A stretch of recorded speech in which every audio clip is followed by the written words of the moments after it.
So, Jacob and I met 8 years ago in this weird way. We were both stuck in this small town diner during that massive flooding in 2016. The roads were closed, cell service was down, and we ended up playing cards with some locals for 6 hours. He made me laugh during what should have been a stressful situation. We exchanged Instagrams when service came back, started dating a month later, and got married after 2 years. Our daughter Maya is 6 now, and literally the best thing in my life. She's this little tornado of energy, always dancing, spinning, jumping on furniture, despite how many times I tell her not to.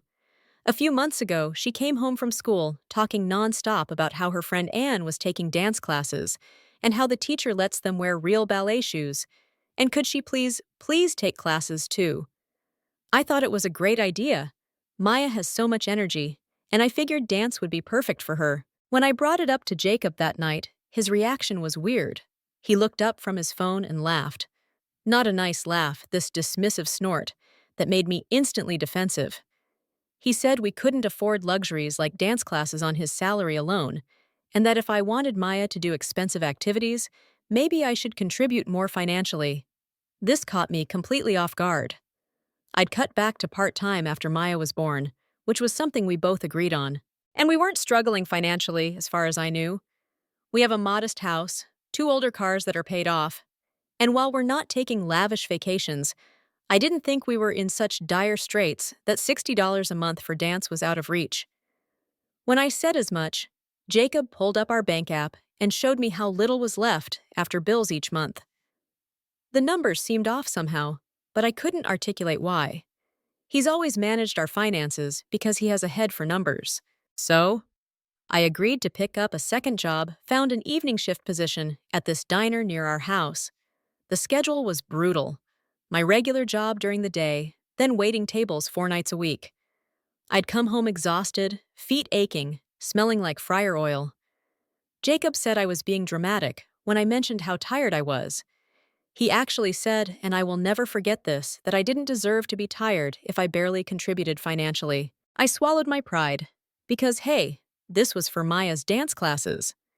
Except, 3 months into my second job, Maya still wasn't enrolled in any dance classes. Every time I brought it up, Jacob had an excuse: the good studio was full.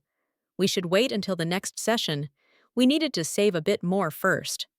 Meanwhile, I started noticing things, like Maya talking about going to the zoo when she was with Jacob on my work nights, or coming home with new toys that I hadn't bought, or mentioning someone named Jessica, who was apparently Daddy's friend. When I casually asked Jacob about Jessica, he said she was just a coworker who was going through a divorce and sometimes hung out with them because she was lonely. He said she was good with kids, and it gave him adult conversation on the evenings I worked. Made sense, I guess. But then Maya started saying weird things, like how Jessica takes better photos than Mommy, or asking if Jessica can come to my birthday. And the kicker, she started calling me Mira, sometimes instead of Mommy. When I asked her about it, she shrugged and said, "Jessica calls you Mira, so I thought that was your name too." That set off major alarm bells. I checked Jacob's Instagram and found nothing suspicious. No Jessica. Checked his Facebook, same thing. When I tried to casually bring her up again, he got irritated and said I was being paranoid, and that his friendship wasn't up for discussion. Things really started falling apart 3 months ago. I came home early one night because the diner was slow. The house was empty. Jacob's car was gone, and he wasn't answering texts. He finally responded saying they were grabbing ice cream and would be home soon. When they arrived an hour later, Maya was wearing a brand new outfit I'd never seen and talking excitedly about the cartoon movie they'd just seen. Not ice cream, a movie. And from the way she talked, it was clear they included Jessica. After Maya went to bed, I confronted Jacob, asked why he lied about where they were, asked why Maya had new clothes when we supposedly couldn't afford dance classes, asked who exactly this Jessica person was to our family. He got this cold look I'd never seen before and said, "Maybe if you were more fun, she'd still call you Mommy." I just stood there, shocked, angry, hurt, but I didn't say anything, just nodded and walked away. Because what do you even say to that? That was 5 months ago, and since then I've been paying attention, working, and watching. And the pattern is clear. Jacob has work dinners that always happen to fall on my nights off. Maya mentions staying at Jessica's house sometimes when I have overnight shifts. There are charges on our credit card for restaurants and movies on nights Jacob told me he was working late. Jacob has new clothes, a fancy new smartwatch, but we still can't afford Maya's dance classes. Last week, I was helping Maya clean her room and found a stack of photos tucked in her dresser drawer. Pictures of her, Jacob, and a woman I'd never seen before at an amusement park. A water park. What looked like a Christmas gathering. The photos had dates on the back. This has been going on for over a year since before my second job. The woman Jessica, I assume, is pretty in that Instagram influencer way. Blonde, perfect teeth, the kind of casual, expensive clothes that look effortless but probably cost a week of my diner wages. In one photo, Maya is wearing a dance outfit, a real one, with a tutu and everything. The date said over a year ago. Guess he took her to classes back then and stopped. She never told me.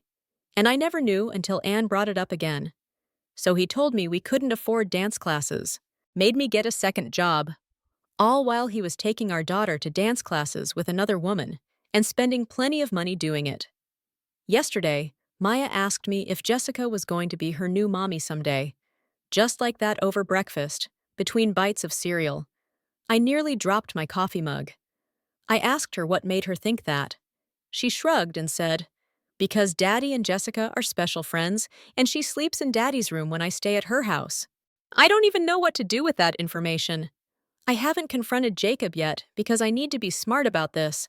I can't just explode and make everything worse for Maya. So here's my plan. I'm requesting copies of all our financial records for the past year. I'm switching my diner shifts to align better with Maya's schedule. I'm saving every photo, every piece of evidence I can find. I've made an appointment with a lawyer next week. I'm done being gaslit, done working myself to exhaustion while my husband builds a new family with another woman, done watching my daughter slip away from me. I feel like I'm living in some alternate reality where everything I thought I knew was a lie. First update. So, I have updates, and they're not good. Remember how I mentioned I was going to request copies of our financial records? Well, I did one better. Jacob has always handled our finances, claiming I'm not good with money. His words, not mine. Our main account is joint, but he set up the online banking years ago, and I realized I didn't even have the login info anymore. The password I thought we used didn't work when I tried it. Instead of asking him which would have immediately tipped him off, I went directly to our bank branch last Wednesday during my lunch break.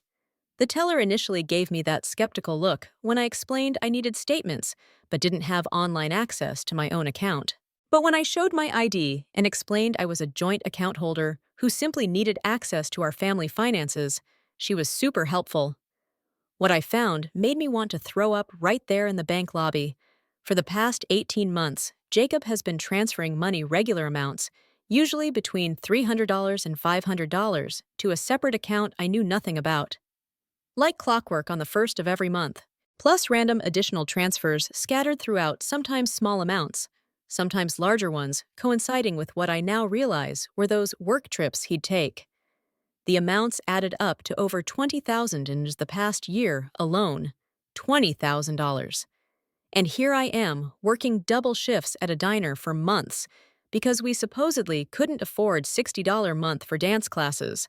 That's less than what he transfers to this mystery account in a single day sometimes. But wait, it gets better. Or worse, really. The statements showed regular charges at places I didn't recognize. Lots of restaurant tabs way higher than anything we ever spend when we go out as a family. Hotel charges in nearby cities. A jewelry store purchase for over $1,000 at Christmas when my gift from him was a $20 scarf from Target, which I was grateful for at the time because we were on a tight budget. After the bank, I went home and did something I've never done before. I went through Jacob's desk drawers while he was at work. I felt like a criminal in my own house, hands shaking as I sorted through papers. But what I found was worse than I imagined. A credit card statement for an account in Jacob's name, only with charges for plane tickets to Florida, 3 months ago. During that week, he told me he was at a training conference upstate. 2 tickets, one under his name, one under Jessica Farrell. I took photos of everything with my phone evidence. Then I found the property tax statement for a condo across town that I had no idea we owned. Or rather, Tim owns. His name only on the document. Purchased a year ago. Guess where Maya goes on those nights when I work late? Not Jessica's house, as she says, but a whole separate property that my husband bought without my knowledge. Edit. And that's when everything started clicking into place. For months, I'd been killing myself at the diner for a few hundred extra dollars money he didn't even need. I used to think he made me get that second job because we were struggling, because maybe things were tighter than I realized. But now I see it for what it was. A way to keep me busy, out of the house, too exhausted to ask questions. If I'm gone every night, then Jessica gets to be the one doing bedtime, making pancakes, playing mommy. That second job wasn't about dance classes.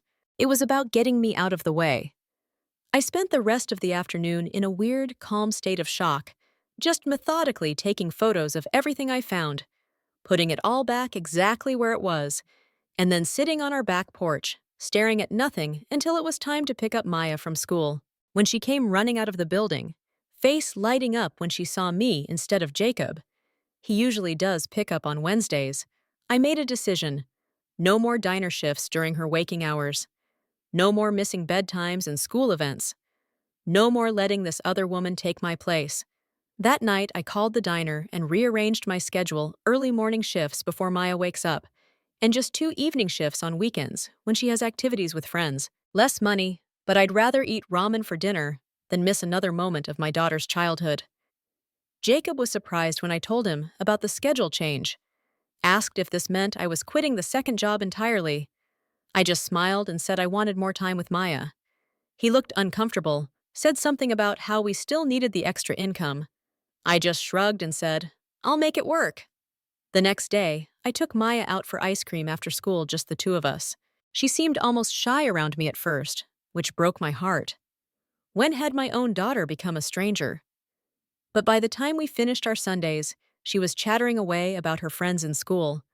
I asked her, casual as could be, if she still wanted to take dance classes. The way her entire face lit up told me everything. So I drove straight to the dance studio Ann attends and signed her up on the spot. Paid for a whole 3 months in advance with my own money that I'd been saving from diner tips. When I told Maya, she literally started jumping up and down in the parking lot, asked when she could tell Jessica. I kept my voice neutral and said Jessica didn't need to know everything. This could be our special thing. Just Mom and Maya. That weekend was Maya's first class. I bought her a proper leotard and those little ballet slippers she'd wanted so badly. Jacob was weirdly quiet when we came home with her dance gear, asked where the money came from. I just said I'd been saving for something special for Maya. He didn't push it, but I could tell he wasn't happy. Over the next couple weeks, I kept digging. Found Jessica's Instagram account private, but her profile picture confirmed she was the woman from the photos. Found her LinkedIn works at the same company as Jacob. Big surprise. Found the registration for that condo, purchased just 2 months after he told me we needed to tighten our belts, and I should pick up extra shifts. Every discovery made me angrier, but also more determined. I started making backup copies of important documents, set up my own bank account at a different bank, and began transferring small amounts from my diner tips into it. Asked my mom to hold on to copies of the evidence I'd gathered just in case. Told her Jacob and I were having issues, but didn't get into details. Didn't want to worry her yet. Last Tuesday, I had a consultation with a lawyer. Laid everything out. The secret accounts, the condo, the trips, all of it. She listened without judgment, taking notes, occasionally asking clarifying questions. When I finished, she looked up from her notepad and asked, "What do you want?" And I realized I hadn't actually articulated that, even to myself. What did I want? I want my daughter back. Fully and completely. I want financial stability that doesn't depend on a man who's been lying to me for years. I want to never again feel like I'm crazy for questioning things that don't add up. I want Jessica out of my family's life. I want Jacob to face consequences for what he's done. The lawyer nodded and said we had options. With the financial evidence I'd gathered, plus the documentation of his ongoing relationship with Jessica, I had grounds for a favorable divorce settlement. She advised me to continue gathering evidence, but to be careful not to tip my hand too soon. Meanwhile, things with Maya have been getting better every day. She loves her dance classes, asks me to practice with her at home, and instead of telling me about what Jessica taught her, yesterday she called me mommy again for the first time in months. I had to excuse myself to the bathroom so she wouldn't see me crying. Jacob has been acting increasingly nervous, checking his phone more often, coming home late, and leaving early. Yesterday, I overheard him on the phone in our backyard, speaking in that hushed, tense voice people use when they're arguing but don't want to be overheard. I caught fragments about suspicious, asking questions, and need more time. I pretended not to notice. Last night, things came to a head in a way I wasn't expecting. Jacob came home from work agitated, paced around the kitchen while I made dinner, checking his watch every few minutes. Finally, he asked when I was going to give up this dance class nonsense, because it was an unnecessary expense. I kept chopping vegetables, didn't even look up, said Maya loved her classes, and I'd already paid for 3 months in advance. He slammed his hand on the counter, hard enough to make the dishes rattle, and demanded to know where I got the money. I finally looked up, knife still in hand, and told him I'd been saving my tips, that money I earned was mine to spend, especially on our daughter. His face did this weird thing, like he couldn't decide whether to be angry or afraid. He ended up storming out, slamming the door. Maya heard the noise from her room and came running down, asked where Daddy went. I just hugged her and said he needed some air. We ended up having a girls' night pizza, nail painting, and practicing her dance moves in the living room. He didn't come home until after midnight. I pretended to be asleep. This morning, I got a text from Jacob's mom asking if we were still coming to their anniversary party next weekend. She mentioned how they were looking forward to seeing us, and how his dad was excited to finally meet Jacob's friend Jessica, who would also be attending. Read that again. His parents' anniversary party, where he's invited Jessica. His parents who apparently know about her, but have been led to believe she's just a friend. I texted back that of course we'd be there, and how nice it would be to meet Jessica myself. Screenshot saved, of course. Then I called my lawyer, because I think I just found the perfect opportunity to reveal everything I know. A family gathering where Jacob can't make a scene, where his parents will be witnesses, where Jessica will be present, and where I can finally stop pretending I don't know what's going on. The lawyer thought it was risky, but potentially effective. She suggested I bring printed copies of key financial documents, nothing that could be dismissed as misunderstood or explained away. So that's where things stand now. 1 week until the anniversary party. I'm terrified but also weirdly calm. I've started putting together what my mom would call a U folder. Copies of bank statements, property records, photos, everything neatly organized. Evidence that can't be denied or explained away. I'm done being the exhausted waitress, working double shifts, while my husband builds a secret life with another woman. I'm done being gaslit about finances. I'm done watching another woman try to take my place as Maya's mother. Second update. It's been 4 days since my last update, and things are moving fast now. I'm writing this from my mom's guest room at 2 a.m. because I can't sleep.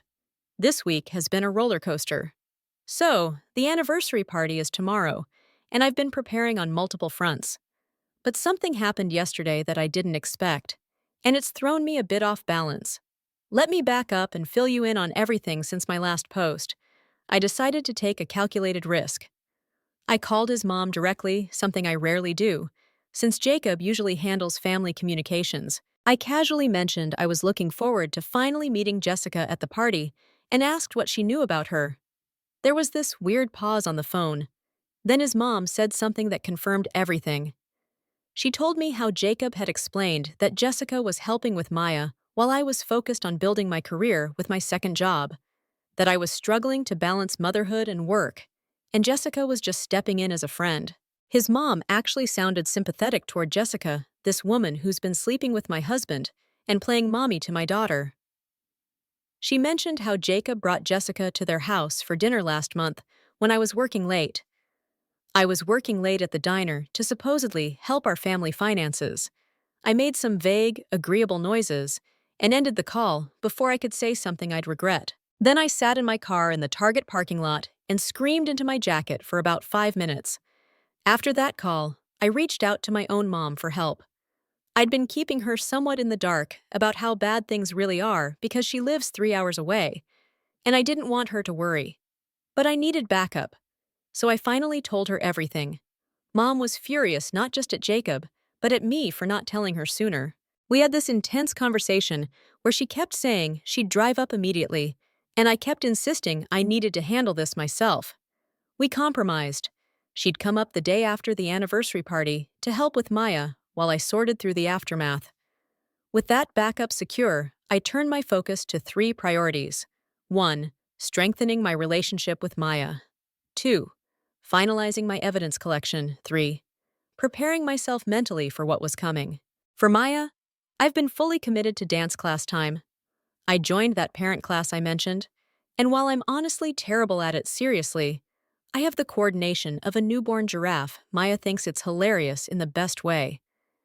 She's been teaching me the moves she learns in her class, all serious and professional, like a tiny dance instructor. It's become our special thing. Wednesday afternoon, I picked her up early from school and took her to get ice cream. While we were sitting there with our sundaes, she asked me something that broke my heart all over again. She wanted to know if I was mad at her for liking Jessica. I had to take a deep breath before answering. Told her that I could never be mad at her for caring about someone and that grown-up stuff between me and Daddy and Jessica wasn't her fault or her problem. She seemed relieved, but then asked another bomb of a question. She wanted to know if Jessica was going to live with them at the other house all the time now. I asked her what she meant by the other house. She explained it like it was the most normal thing that Daddy and Jessica have a house where she sometimes stays over. And it has a pretty pink room just for her, with all kinds of toys that don't fit in our house. She even has her own toothbrush there, with unicorns on it. So there it was. Confirmation that the condo I discovered in Jacob's name is basically Jessica's place, where they've been playing house with my daughter. They've set up a whole parallel life, complete with a bedroom for Maya. I managed to keep it together, asked a few more questions, like I was just curious, not like my world had tilted on its axis again. Found out the other house has a pool in the building, and that Miss Jessica makes really good pancakes shaped like Mickey Mouse. That night, after Maya was asleep, I laid out every piece of evidence I'd collected. Bank statements, property records, photos, text screenshots. I created what my lawyer called a divorce documentation package, everything neatly organized in a folder, with copies stored in both digital and physical form in multiple locations. One set with my mom, one in my personal email, one in a new Google Drive account Jacob knows nothing about. Then I did something I hadn't planned on. I drove by the condo address I'd found in Jacob's papers. I didn't intend to go inside or confront anyone. I just needed to see it for myself. It was in one of those fancy new mixed-use developments downtown, the kind with boutique shops on the ground floor and luxury apartments above. The kind that costs more per month than what we pay on our mortgage. The next day, Jacob started acting strangely. He came home early from work, which never happens, started asking weirdly specific questions about my schedule, about who was watching Maya when I was at the diner, about whether my mom was planning to visit soon. At one point, he picked up my phone from the kitchen counter and asked if I changed my passcode. I hadn't. I'd been careful not to change any of my normal patterns. I told him no, must be misremembering it. He tried again and got in, scrolled through something quickly, then put it down like it was nothing. That night, he suggested we talk about our relationship from a man who has avoided serious conversations for our entire marriage. He started with how he knew things had been difficult lately, but he thought we could work through this phase. Said maybe I should cut back on the diner job since it was causing stress for everyone. I just nodded and said I'd think about it. Inside, alarm bells were ringing. He knew something was up. Maybe Jessica had seen me outside the condo. Maybe his mom had said something about our call. Maybe he noticed the missing financial documents I'd copied and returned to his desk. Friday morning yesterday, I woke up to find Jacob already gone, which was odd for a weekday. His side of the bed didn't look slept in. Maya said he'd left before she woke up too. I dropped Maya at school and then went to meet with my lawyer one final time before the anniversary party. We went through the evidence again, discussed how to approach the confrontation, and talked about what to expect afterward. She warned me that Jacob might try to gaslight everyone, might get angry, might even try to turn his family against me. But with the evidence I had, it would be hard for him to deny everything. When I got home, there was a vase of flowers on the kitchen counter, roses with a card that said, "I love our family, T." In 8 years of marriage, Jacob has sent me flowers exactly twice. Once when we were dating, and once after Maya was born. These weren't apology flowers. These were I know you know something flowers. I put them in the guest bathroom and went about my day. By the time I picked up Maya from school, I had 17 missed calls from Jacob. I texted him that my phone had been on silent during a meeting and asked if everything was okay. He called immediately, asking where I was, where Maya was sounding panicked. I told him we were heading to the mall to look for an outfit for Maya to wear to his parents' anniversary party. He seemed to calm down, said he'd be home for dinner, asked if we could have a family night. I agreed.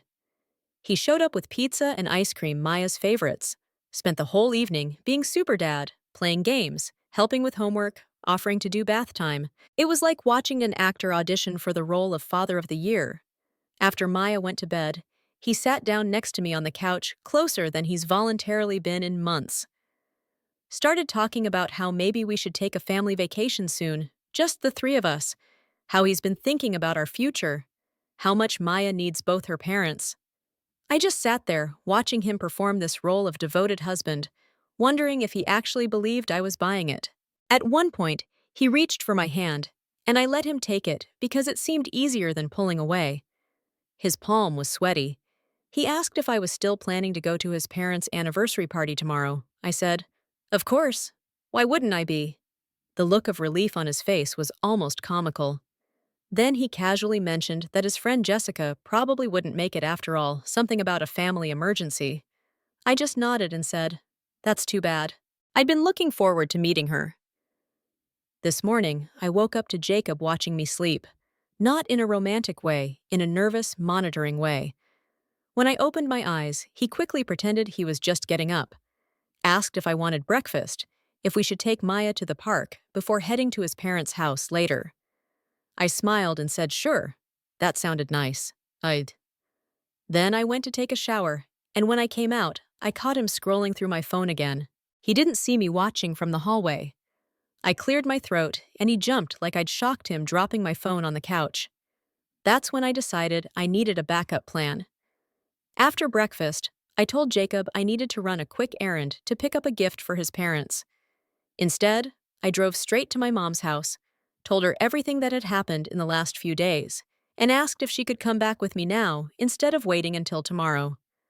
Mom didn't hesitate, packed a bag in 10 minutes, and we drove back together. When we pulled into the driveway, Jacob was standing on the porch, arms crossed, looking like he'd seen a ghost when he spotted my mom in the passenger seat.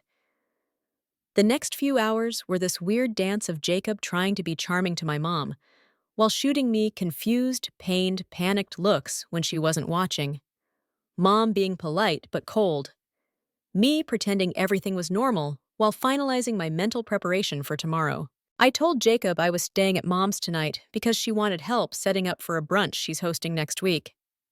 He tried to argue but couldn't really say anything with my mom standing right there. So here I am, at my mom's house, with my evidence folder and a change of clothes for tomorrow's party. The anniversary party starts at 3 p.m. tomorrow afternoon. Jacob thinks I'm meeting him there. His parents are expecting both of us, plus Maya. My lawyer is on standby for a call afterward. And Jessica? I have a feeling she'll be there despite Jacob's claim about her family emergency. Either way, I'm ready. The photos will speak for themselves. I know confronting him at his parents' anniversary party might seem cruel, but after months of gaslighting, lying, and watching him try to replace me as Maya's mother, I'm done protecting his feelings or reputation. His parents deserve to know who their son really is, and I deserve to take back my dignity on my own terms. Final update. It's been 3 weeks since the anniversary party at Jacob's parents' house. I've tried writing this update so many times, started typing, then deleted it because the words wouldn't come together right. It's hard to process everything, but I owe it to everyone who's been so kind in their messages. Thank you truly. I've read every one, even if I haven't had the energy to respond. That day didn't go how I pictured it. Mom and I got there with Maya just after 3. Jacob was already outside, pacing by the driveway. He looked awful unshaven, shirt wrinkled, hands fidgeting like he couldn't keep still. The second I opened the car door, he was on me, saying we needed to talk alone right then. I didn't want Maya to see us arguing, so I just said I'd go in to see his parents first and kept walking. He followed, muttering something I couldn't catch. Inside, the house was warm and familiar photos of his parents 40 years together on every wall, maybe 15 or 20 people chatting over drinks. His mom came over fast, hugged Maya, told her how pretty her dress was, then turned to me. She said she was glad I made it because Jacob had told her I might be stuck at work. It stung, realizing he'd been planting excuses about me. I told her I'd rearranged my schedule weeks ago to be there. She hesitated, like she wasn't sure what to say next, then smiled and moved on. I had the folder with me, the one I'd spent days putting together. All the bank statements, photos, property papers. When people started sitting down for lunch, I handed it to his mom. I said it was something she should see about our family. She opened it, started flipping through. The transfers to that secret account, the pictures of Jacob and Jessica with Maya, the condo records. Her face changed like she couldn't believe what she was holding. Jacob reached for it, saying it wasn't what it looked like. But his dad stepped in, took the folder, and started reading too. He didn't say anything, just kept going, page by page. Jacob tried explaining, said I'd misunderstood, that the money was for something else, that the photos were old. It sounded hollow. His dad looked up after a minute and asked if it was all true. Jacob stumbled over some excuse about our marriage being tough, but it didn't land. His mom asked why I hadn't told them sooner. I said I'd only found out the full truth recently myself. She nodded, but I could see she was torn, like she didn't know what to do with any of it. Then Jessica walked in. It was maybe half an hour later. I heard the doorbell, and there she was, holding a gift bag, smiling like she belonged. Jacob went pale, rushed over, and started whispering to her, trying to get her to leave. She saw me, hesitated, but didn't say anything. His sister got to her first, asked if she knew Jacob was married. Jessica said yes, but he told her we were separated, just staying together for Maya, until things were settled. His sister showed her a photo from the folder us at Christmas, all 3 of us, and asked how separated that looked. Jessica didn't have an answer. She left a few minutes later, with Jacob trailing after her, saying he'd explain everything to his family later. Maya was outside the whole time, thankfully playing with my mom and some cousins in the backyard, away from it all. His dad came over to me after a while, asked if everything I'd brought was accurate. I said it was. He nodded, said he was sorry, and that was it. His mom kept moving between guests, but I caught her looking at me a few times, like she wanted to say more. She finally asked if we could talk privately later, but I said I needed to get Maya home soon. I thanked them for having us, apologized for how it turned out, and we left. His dad shook my hand. His mom gave me a quick, uncertain hug. That night, Jacob called over and over. I didn't pick up. The next day, I went to my lawyer and started the divorce paperwork. It's not done nowhere close. We filed for temporary custody of Maya, but Jacob's pushing back, saying I'm trying to cut him out of her life. He moved out a few days later, came by when I was at the diner, and took his clothes and some stuff from the garage. I think he's at the condo now, but I haven't asked. Maya's been the hardest part. She keeps asking where Daddy is, why he doesn't come home. I tell her we're living apart now, but we both love her so much. Some days she accepts it. Other days, she doesn't. Last weekend, she cried herself to sleep, saying she misses him, and Jessica asking if they're mad at her. I held her, told her it's not her fault, but it broke me. She still mentions things from Jessica's house, the pool, the toys. And I don't know how to handle that yet. I cut my diner shifts back to just a few early mornings so I can be with Maya after school. Money's tight. Jacob's supposed to pay support, but nothing's set until the court decides, and that's taking forever. I'm making it work with my regular job and what's left of my tip savings. Maya's still in dance classes. She loves them too much to stop, and seeing her smile there keeps me going. Jacob's shown up at the diner twice since that night. The first time, he stood by the counter, looking like he hadn't slept, asking if we could talk. I said I was working and kept moving. My manager told him to leave when he wouldn't. The second time, he waited outside until my shift ended, said he'd made a mistake, and wanted to fix things. I told him I couldn't do this anymore and walked away. He's texted a few times since, short messages about missing us, but I haven't replied. His parents called last Sunday. His mom asked how Maya's doing, said they didn't realize how bad things had gotten. She sounded sad, maybe guilty, but didn't say much else. I told her I don't hold it against them, but I need time before we talk more. I don't know what they're saying to Jacob now. I'm trying to figure out what's next. Some days I feel steady making dinner with Maya, practicing her dance steps in the living room. Other days, it hits me hard. I'll sit in the car after dropping her at school and just cry, wondering how we got here. The divorce is going to take months, maybe longer. And I still don't know what'll happen with all that money he hid. It's not over, not clean, but at least I'm not pretending anymore. A few days ago, my lawyer figured out where the money was coming from. Jacob's been taking side contracts through work extra jobs he never told me about and routing the payments into that second account. Quiet, steady, completely hidden.